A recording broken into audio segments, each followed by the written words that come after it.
E agora, o espaço da última fronteira, vamos saber as novidades em torno da investigação científica sobre a astronomia. Miguel, bom dia, bem-vindo. Bom dia, Daniel. E vamos aqui recuar até 19 de março, porque, segundo a tua opinião, foi um dia grande para a cosmologia, não é? É verdade. Houve anúncios importantes, então. Conta lá. Quarta-feira, sempre que são anunciadas a publicação de grandes dados científicos de telescópios, quer espaciais, quer que estejam à superfície, é sempre um dia muito grande.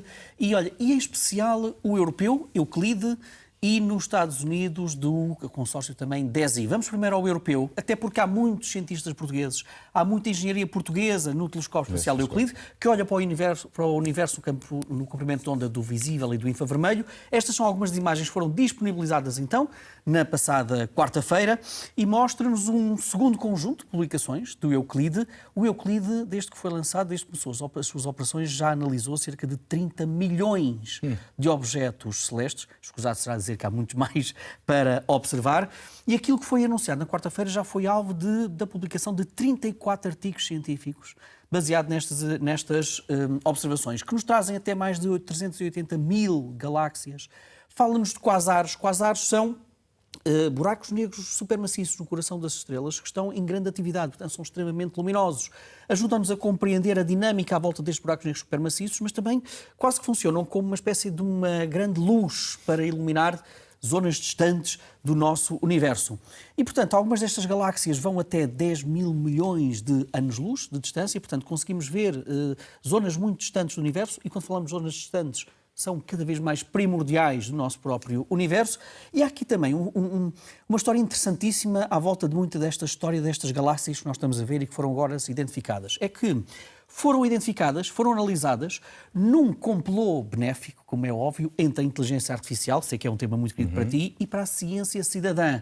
Ou seja, o que é que aconteceu? Há uma espécie de um software que utiliza inteligência artificial, o ZooBot, e nós tivemos cerca de 10 mil voluntários da ciência cidadã, ou seja, pessoas que não têm até formação em ciência, mas têm prazer na ciência, que ensinaram esse programa de inteligência artificial a identificar, a classificar as galáxias que foram observadas pelo Euclide. Ou seja, nós sabemos que as galáxias podem ser, olha, espirais, como a nossa própria galáxia da Via Láctea, com os braços em espirais. Há outras galáxias que parecem bolas de hora de basquetebol ou de rugby, as elípticas.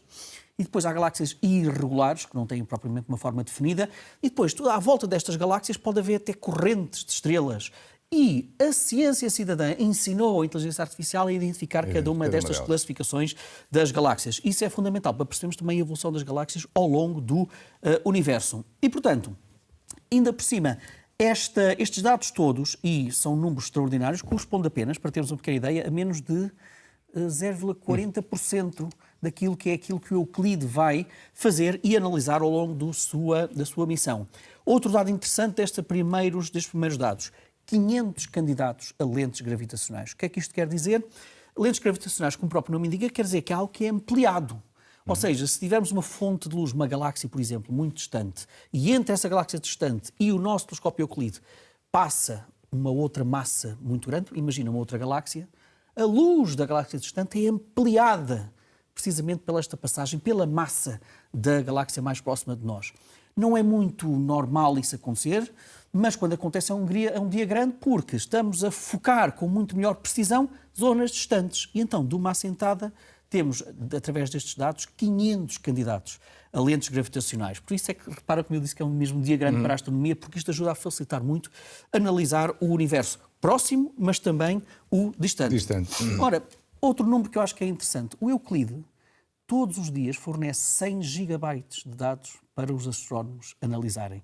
E, portanto, não interessa apenas aquilo que nos é dado hoje, nesta semana, mas sim, repara como este tesouro de dados científicos vai fornecer muito trabalho para décadas, provavelmente, para a comunidade científica. Portanto, foi um dia grande na divulgação de todos estes dados do consórcio Euclide, que, repito, junta muitos astrónomos portugueses de instituições portuguesas. No mesmo dia, olha, mesmo ao final desse dia, no início da noite, em Portugal, o DESI, o instrumento DESI, a colaboração DESI, e DESI é o acrónimo de um instrumento que está neste telescópio americano e que foi desenhado para tentar perceber qual é que é a natureza e a preponderância da misteriosíssima energia escura, que é o maior constituinte do universo. Sim. Aproximadamente 70% do universo é energia escura, depois temos cerca de 25% de matéria escura, coisas diferentes, e depois 5% de matéria que nós conhecemos. O equilíbrio do universo, portanto, é dado entre a energia escura e a matéria escura. E durante muito tempo, aliás, o modelo mais aceite para a evolução do universo, que inclui o Big Bang, e portanto toda a evolução do universo, fala-nos que a energia escura é uma constante cosmológica, ou seja, teve sempre o mesmo comportamento, a mesma densidade ao longo da idade do universo, desde 3,8 mil milhões de anos. Dado muito curioso deste levantamento agora que foi revelado. Quando pegamos nos dados do DESI, deste instrumento, ele aparenta ser coerente com esta visão de que a energia escura é uma constante cosmológica. Mas, quando enquadramos estes novos resultados do DESI com outras medições, outras técnicas de medições da expansão do universo, então estes resultados abrem a porta e dizem os cientistas deste estudo, de uma maneira cada vez mais evidente, que a energia escura modifica-se ao longo do tempo.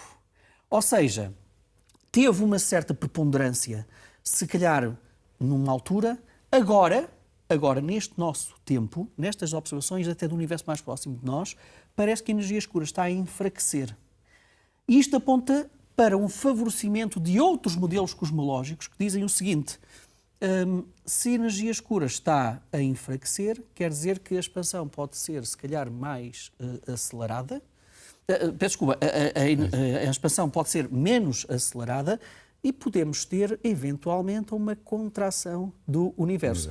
Calma, podemos continuar a tomar o café amanhã sem qualquer tipo de problema. Estamos a falar de escalas de tempo cosmológicas, mas o que aponta este estudo é precisamente no sentido contrário dos modelos mais aceites para a natureza e a preponderância de energia escura. É um dado definitivo? Aqui importa referir que, em ciência, utiliza-se o chamado critério dos 5 sigma, que é uma espécie de critério de confiança, de qualidade das nossas previsões. E então, quando estamos a falar de previsões extraordinariamente fidedignas, fortes, em que aquilo que nós estamos a observar não é fruto do acaso, de nenhum acaso estatístico, essa é a marca de ouro, 5 sigma. Estas observações que nós estamos aqui a ver e que falámos aqui, flutuam entre os 2,8 e os 4,2 sigma. Ou seja, são dados fortes, interessantes, estamos à espera ainda de dados mais concisos para atingir aquela marca de qualidade dos 5 sigma. Muito bem, e agora vamos falar outra vez de Marte e essa novela em torno da água, não é?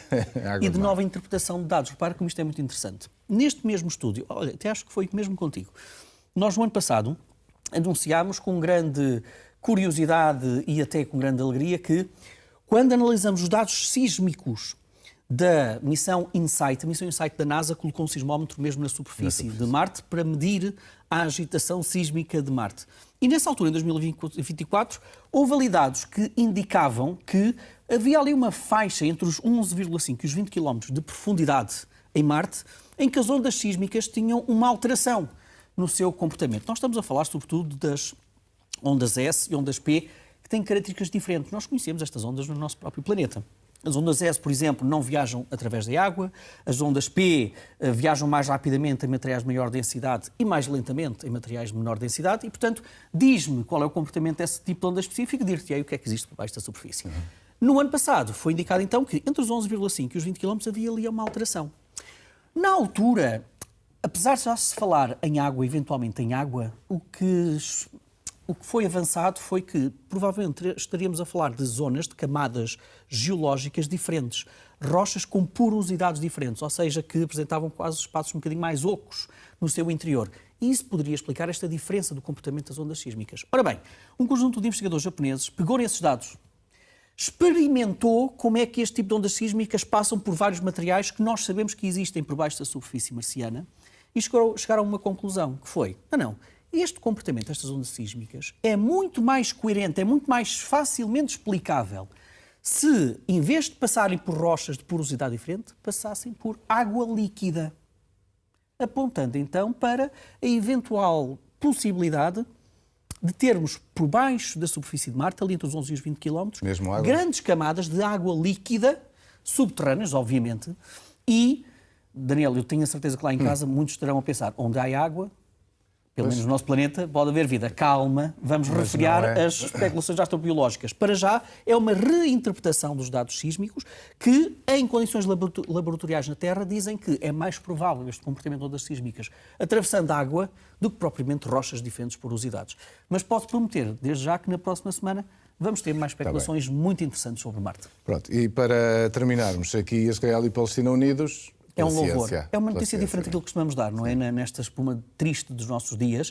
E então vamos mostrar aqui a imagem de alguns cientistas israelitas, palestinianos, um reitor até de uma universidade israelita, e em que, apesar do clima de agressão que nós sabemos que existe entre israelitas e palestinianos, estes cientistas estão unidos, continuam a trabalhar. Olha, nomeadamente, vemos ali uma coruja em trabalhos conjuntos sobre como é que as corujas podem ajudar a ter melhores colheitas sem utilizar pesticidas. Ou, por exemplo, cientistas e engenheiros israelitas e palestinianos, nas imagens estamos a ver, que estão a trabalhar em tratamento de água para as suas próprias populações. E isto são cientistas destes dois lados, que continuam a dizer que uma coisa é política, uma coisa é agressão, outra coisa é a ciência, e a ciência serve também para unir os povos. E nós não vamos deixar de trabalhar em conjunto para o bem comum só por causa deste tipo de agressão e de guerra. E eu acho que, numa altura em que, sobretudo, nós damos destaque às divergências, à agressão, é interessante trazer estas notícias, que, aliás, vem num artigo da Nature que foi publicado na semana passada e que demonstra como, apesar de tudo, estes cientistas continuam a acreditar numa humanidade melhor através da ciência e tentar fazer da ciência um exemplo do que deveria ser a cooperação entre os povos. Muito bem. Fica esse exemplo, então, no final desta última fronteira. Obrigado. Obrigado. Miguel. Bom dia.